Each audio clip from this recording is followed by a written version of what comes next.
to continue that streak. That's right. The Colonials have won 3 in a row. They are 9-1 in their last 10, and we are underway here at the Danbury Arena. The Colonials in their home white uniforms with the orange and gray trim. They'll skate from right to left on your screens at home as O'Brien helps this one along the boards. Cope tries finding Westendorf, cut off. Liebold just simply pressing Cope up against the boards. Now they managed to release. Liebold had the puck in his skates, taken away by Madzi, who chips it off the glass, but not out of the zone. Good keep at the blue line by William Darling. Missing on the poke check was Judson McGrath. Now McEnany. He'll force it behind the net of O'Brien. Madzi rattles one around the wall. Cope has it in his skates. Darling providing the pressure. Now McEnany will pick it up. He'll take this one by himself out of the zone, sending one off the shin pads of Thomas Liebold. McEnany on the second attempt gets into Elmira's zone. Top of the circle, now at the dot, into the corner. Behind the net, absorbs a hit from Murray. That can certainly be dangerous. However, Danbury Arena, one of the few arenas in the NA3HL to have the NHL standard glass. Here is Fogelgren as the second power play unit is out for Elmira. Fogelgren, surrounded by a regiment of Colonials, lost possession of the puck, and Donovan will send it on down. 50 seconds to go in the power play as Conkle leaves it behind the net for Darling. Darling softly up ahead for Fogelgren, knocked off of his stick by Dylan Weber.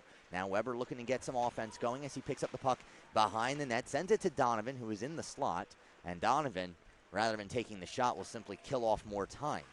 Dropped off Wojciechowski, off the chest of Skinner. And now into the zone, this is Fogelgren. Sent across, but unable to control the pass was Ben Sauerball, as Sauerball had nobody in front of him. Sent down low, Sauerball again loses a handle, and Weber is able to clear. Yeah, Danbury catches a break there. It was McGrath who kind of bit a little bit in the neutral zone on that loose puck. He goes for the puck and just completely whiffs on it. It allows for that odd man rush over the blue line for Elmira, and that pass was not connected well enough. That would have been a sure-handed opportunity towards O'Brien, but the period it's been entertaining so far. Ian Skinner off the boards to nobody in particular. It goes past McGrath, no icing on the play. And so Judson McGrath, a native of Allen, Texas, will start things out from behind his own cage. Yeah, and McGrath didn't touch that puck, Zach, because the Colonials had 6 players on the ice. He didn't want to take a too many men penalty. A heady play by the large defenseman. 6'5" McGrath is listed at. Yeah, he's a house. Machar does and cashes in less than a minute later. The Colonials, bing, bang, boom, they're up 2-0. Oh, Danbury Colonials jumping out to this lead for Misha Machar. It is his 15th goal of the season. And now looking for more is Dylan Weber. Weber, top of the circle, his shot goes wide. Interesting bounce off the boards and then tripped up on the play is Colby Donovan. He's looking for a call, but there's none coming. Judson McGrath with a rolling puck. Gives along for Madzi. Madzi's pass picked off by Liebold, but the centering attempt intercepted by Weber. Yeah, nobody there. Good idea from Liebold. Get that puck quickly to the slot, but there's nobody on the receiving end. Elmira's first line looking for a response. Judson McGrath off the boards, knocked down by Brady Hill. Hill gets it into the Elmira end, but waves at it as it gets chipped off the glass back towards center ice. And you almost kind of feel deflated if you're Elmira, giving up those 2 quick goals after having such a great start in the offensive zone. You have to find that swagger back.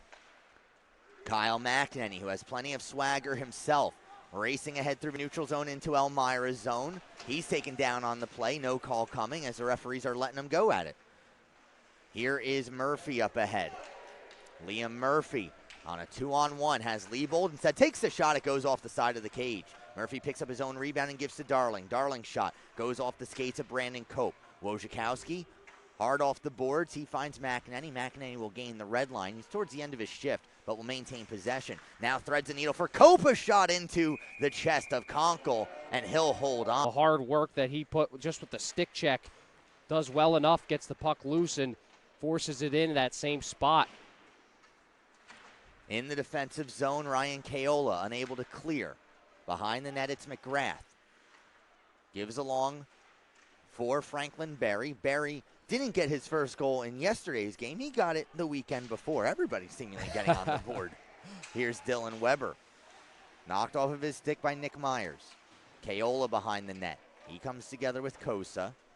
McGrath holds the blue line. Behind the net once again, and puck jumps over the stick of Dylan Weber. Cole Madzi pinching. Connor Berry unable to get around him. Balestra and Weber, or check that, Keola. Danbury still with a 2-0 lead as Ian Skinner finds Murphy. Far side Liebold, top of the circle, a shot gloved by O'Brien. He holds on. It's very, very dangerous when you have those potent scorers staring you down. Well, they're currently resting on the bench, Kevin Remsen and Maverick Skeens, as Remsen gets handcuffed from behind, chipped in from the neutral zone. But Remsen and Skeens up front with Franklin Berry and Judson McGrath manning the blue line. First line of Darling, Fuller, and Murphy out for the Eagles as O'Brien runs into Darling behind the net. O'Brien gets back into the crease, puck still on the side of the cage, comes out into the corner. Kevin Remsen with an opportunity to clear, and he sends one off the glove of Liebold all the way down again. Yeah, there needs to just be an extra Eagle down there to play that forecheck. They just didn't have enough bodies, and that's why Danbury was able to get possession with the puck. Dylan Weber lost possession. Franklin Berry with an opportunity as the penalty has expired. We're back to five-a-side hockey again. And on that last power play opportunity, Jack Elmira does not record a shot on goal. No, they didn't. They didn't have any really good chances. No sustained possession time. No puck movement around the umbrella. They just weren't able to get those established entries that is so important on the power play. And hey, you didn't even need Cole Madzy on the ice. No, well, you know, Maverick Skeens is out there, so that's where the bonus defender comes from. I mean, you look at it now, it's technically 4 defenders if you include Maverick Skeens. Well, let's see what happens. 27 seconds to go as a shot on goal steered aside by O'Brien. Loose puck along the wall. Fuller sends it around for Liebold. 20 seconds to go in the period. Now Miller at the point with 17 for Liebold. Forced towards the front, and O'Brien dives out. Sam Booze, they both have shutouts. O'Brien still looking for his first during the regular season. He'll have to try that if he's in net tomorrow. Back underway. Elmira in their road gray uniforms with the black, gold, and red trim. They skate from right to left on your screens at home. Dylan Weber steps in for this draw. One across for Donovan. Donovan sends down low for Weber. Keola in front of the net looking for the puck. It'll be Weber dropping off for Cole Madzy as they get the scissor cycle going. Here's Madzy. Back up the point. McGrath, a one-timer on goal, saved by Conkle. It's still loose. There's the whistle as the referee loses sight of them. They restore their 2-goal lead. Will Elmira manage to tie it up? That goal, like you said, so important. Here is Franklin Berry over the line. His shot goes wide. Remsen, a one-timer. It flutters into the chest of Conkle. He holds on. The afternoon, they're over as the Eagles, unable to hold the blue line, was Miller. Now up ahead with it, it's Dylan Weber. Shorthanded, he scores! Dylan Weber! As he gets pulled 2 minutes and 47 seconds into the second period, surrendering 4 goals on 13 shots. And Andrew Engel, the presumptive starter for the Elmira Junior Soaring Eagles, finds himself back in the cage. He has a personal record of 10 wins, 10 losses, 1 overtime loss, a goals against average of .315, a save percentage. They score! Antonio Balestra! See, extra attacker on here. Let's try and jump on you. Let's go. Elmira is 1 for 3 with the man advantage. They have 3 shots on goal. Bodding gives down low. Pass back up to the point. Darling's shot blocked by Kyle McEnany. Boy, McEnany has played a physical game, and then McEnany goes awkwardly into the boards, and Kyle McEnany is down. Icing on the play. Darling behind his own cage. Providing the pressure on the forecheck is Remsen. Cleared up but not out. Good keep at the blue line by Madzy. Chipped along by Darling. Murphy, this one he'll slap out of the zone. Around McGrath, and now it's Liebold with the shot. He missed wide. Well, that's a great chance. Liebold just sneaks around McGrath, and he's actually led a little bit there by Balestra again, the previous goal scorer for Elmira. He just sneaks a pass in, and Liebold, that's a really good opportunity. And didn't miss by much. No. Liebold has the puck once again. Sends one off the stick of Fuller. Lefkoff stepping up at the red line, breaking things up further. Liebold will try it again. This one he sends off of Lefkoff. It ends up on the stick of Dylan Weber, and he finds Ryan Keola. Keola from top of the circle. A soft shot on Westendorf, instead just chips it on goal, in and out of the glove of Engel. Land falls down on the play. Turned over. Looking for the shot is Remsen. That's blocked as well. Remsen's got to pick his head up. He had Maverick Skeens all alone in the slot there. He's looking for the shot himself. Just didn't have the time. He gets that pass away quickly. Much better scoring opportunity. Misha Mishar Off the boards, intended for Skeens, too far. Skeens manages to touch up, and Machar will send it down once again. Jeffrey Walton. Skeens takes it away. Back at the point, McGrath, a screamer that goes wide. We haven't seen a ton from McGrath on the offensive end, but how about that shot? I mean, that thing just kept going. That's something I wouldn't want to get in the way of. No. Now Misha Machar's shot is blocked. Another follow-up in and out of the glove of Angle. He gets it out of midair. That's exactly what we're going to get. Colby Donovan, Misha Machar up front for Danbury. It is Jeffrey Walton and Ethan Fuller for the Eagles. Here is Machar from the neutral zone into the glove of Angle. He makes no mistake. Holds on and... Okay, this is where the game is. Danbury just trying to keep their offensive flow going, and Elmira trying to get out of a little bit of a rut here, and maybe the open ice helps the game open up a little bit. We'll see. Machar gives along Madsey, and now Donovan. Colby Donovan with the captain's A on the front of his jersey. Gets the blue line, shot on goal, kicked aside by Angle. Donovan goes after his own rebound. Darling gets there first, and then Donovan gets upended. Meanwhile, doing some Yeoman's work is Misha Machar. He is hauled down on the play. Sorry, Yeoman's work. Donovan, along with Judson, McGrath, and Cole Madsey. Madsey picks up the puck, gives along for McGrath. Now back to Madsey. Given to Donovan. Now McGrath. You know he has a cannon. Now Remsen, who certainly likes to shoot from that particular space. I don't know if you can call it Ovechkin's office, but Alex Ovechkin scores a majority of his goals from there. Kevin Remsen has found a home.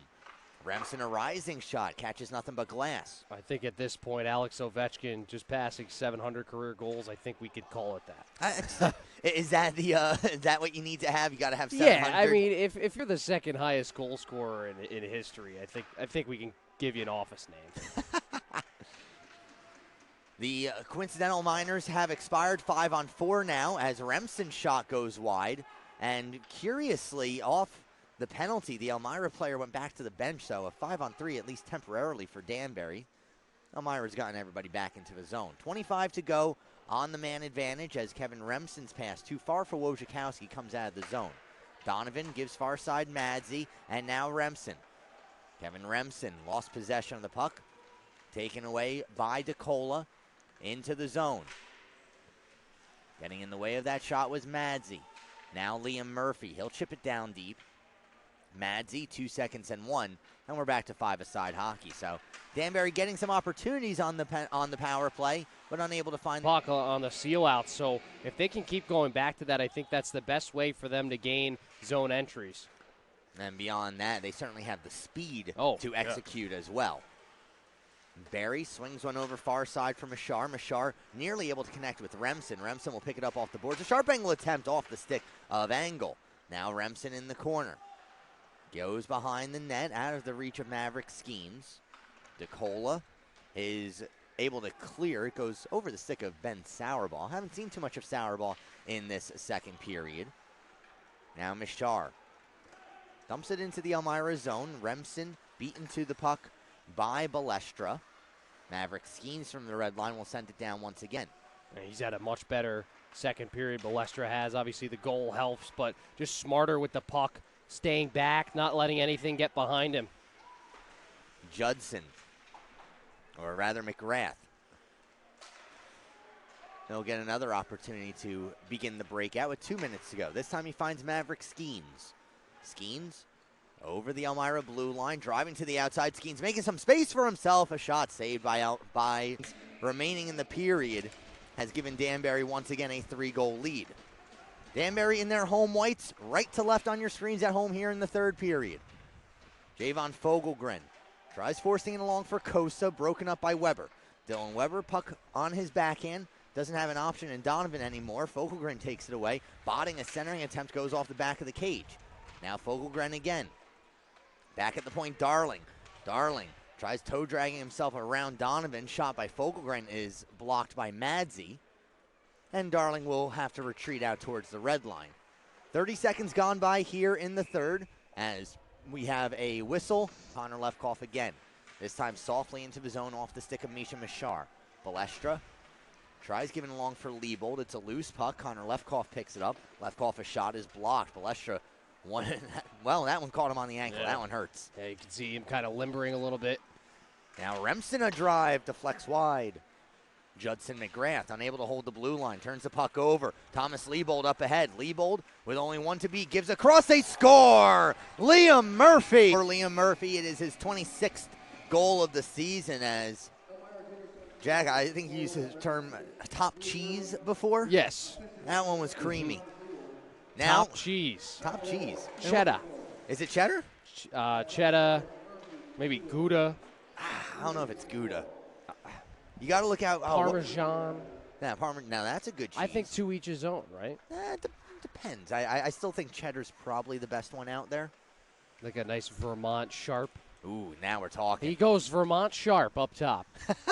Because we saw a 2-goal comeback in 6 seconds last night. So there's plenty of time for Elmira to come back in this game. If they can continue to expose Danbury at their own blue line, they're going to have some more than quality opportunities against Shane O'Brien. Yeah, you mentioned that in the game yesterday, Danbury had a 4-2 lead over the Danville Dashers. They give up 2 shorthanded goals in 6 seconds, and Danville escapes Danbury with a 5-4 victory. Now walking his way through everybody is Murphy, kick saved by Shane O'Brien. That's only Elmira's second shot on goal this period. Here's Murphy again, going back to the point, Balestra. He has a goal as well. Balestra's shot blocked by Keola. Another shot by Balestra gets deflected wide. Thomas Liebold, a turnaround shot steered aside by O'Brien. Keola looking to clear, but pinching it from the point is Balestra. In support, Judson McGrath is able to get it out. Sent down the ice once again. Shane O'Brien will kick it to himself, leaving it for Judson McGrath. Joining us in the broadcast booth, Casey Bryant coming on by, a sheepish grin on his face. Let's see if he sticks around. I think he's got to see what you want in this game. Even if you're not scoring, keep the puck down in the offensive zone. Get some good chances. Here's Botting over center red, along for Fogelgren. Fogelgren tried giving it along for Kosa, but the pass was well off its mark. Kevin Remsen, 2-on-3 into the zone. Shot goes wide. Fogelgren and Maverick Skeens going after the puck. Fogelgren comes up with it, and he connects up ahead with Botting.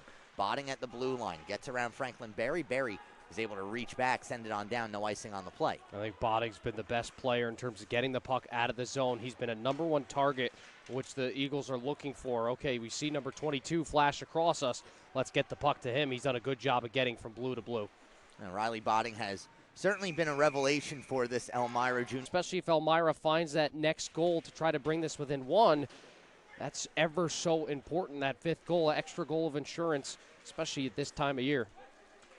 Wesley Westendorf gets it as far as the blue line. Ian Skinner takes it away. Gives along for Botting, who sends it down deep. Shane O'Brien plays one, takes a weird bounce off the glass. Doesn't result in any additional danger. Westendorf leaves it for Madsey, and then Madsey sends one off the skates of McGrath. Turnover. Now Botting. Turned over once again. Coming back the other way, it's Kyle McEnany. 1-on-4 into the Elmira zone. Kyle McEnany turns away from the pressure, sends it into an empty corner where Cole Madsey, pinching in from the point, had it for a moment. Botting unable to clear. Westendorf, or check that, Wojciechowski sends it back down deep. Now McEnany, big hit. That might be the biggest hit Kyle McEnany has thrown in this game. Oh, absolutely. Laying the lumber there. Some physical play up against those far side boards. Oh, look at McGrath going at it. Now, lots of hard work at the blue line results in Danbury keeping the puck in the offensive zone. Here's Madsey again. The captain gives along for Skeens, who sends down deep Mishar. Misha Mishar. McGrath shot is blocked. Skeens picks up the loose puck behind the cage. Tries going into the same corner where McGrath was. Remsen, however, holds it alive at the blue line. On goal, saved by Angle. Cleared out once again. McGrath will have to chase after this. A fellow number 2 in Bryce Colpine. First time we've said his name chasing after it. Now Cole Madsey with 8:20 to go in regulation time. Misha Mishar sends it over far side. Knocked down by Walton. On Kosa, or check that, Ethan Fuller on the draw. Fuller with a clean win back. D across Darling. Darling a shot, gloved by O'Brien, and he holds on. Takes it out of the air. William Darling, 8 goals, 8 assists so far this season. He can certainly produce. Here's Cope coming the other way. A 2-on-1 with McEnany. Brandon Cope, a shot, saved by Angle. We just talked about Darling and his offensive abilities. He gets burned there on the nice little flip pass to Cope. Now McEnany finding himself on the ice once again. Referee's whistle, or now we get a whistle. A 3-goal deficit under 3 minutes. Just the way that Elmira's played, they haven't had enough sustained attacking time for that to change. Danbury looks to keep the puck down in the Elmira zone. Kosa with a face-off win. Given back, now Botting. Skinner. Over the red line, he'll chip it down on goal. Shane O'Brien settles it down for Madsey. Madsey rings one around for Kevin Remsen, and Remsen simply directs the puck out. Now from the neutral zone, it goes out of play. And so Elmira out of the Danbury zone, it's not helping them. see, if you want to go with a big ice surface, I think it's called ringette. It's more of a Russian game, but it's essentially hockey played on a soccer field. Okay. 10 or 11 skaters aside. Ice soccer. And with a puck? Yeah. Weird puck. Or no, it's not a puck. It's like a donut. That's why they call